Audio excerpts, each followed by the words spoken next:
தெப்பத்தில் தெய்வம் வருது.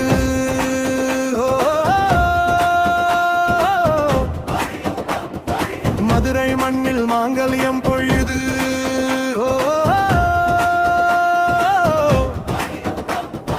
மீனாட்சி சுந்தரர் சேர்ந்து வர்றாங்க. வண்டியூர் மாரியம்மன் அருள் தர்றாங்க. தெப்பத்தில் தெய்வம் வருது.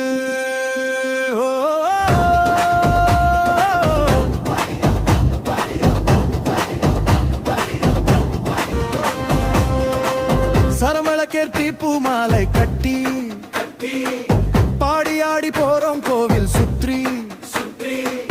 வேப்பிலை வாசம் வீதியில் வீச மதுரை ஊரு முழுக்க மகிழ்ச்சி.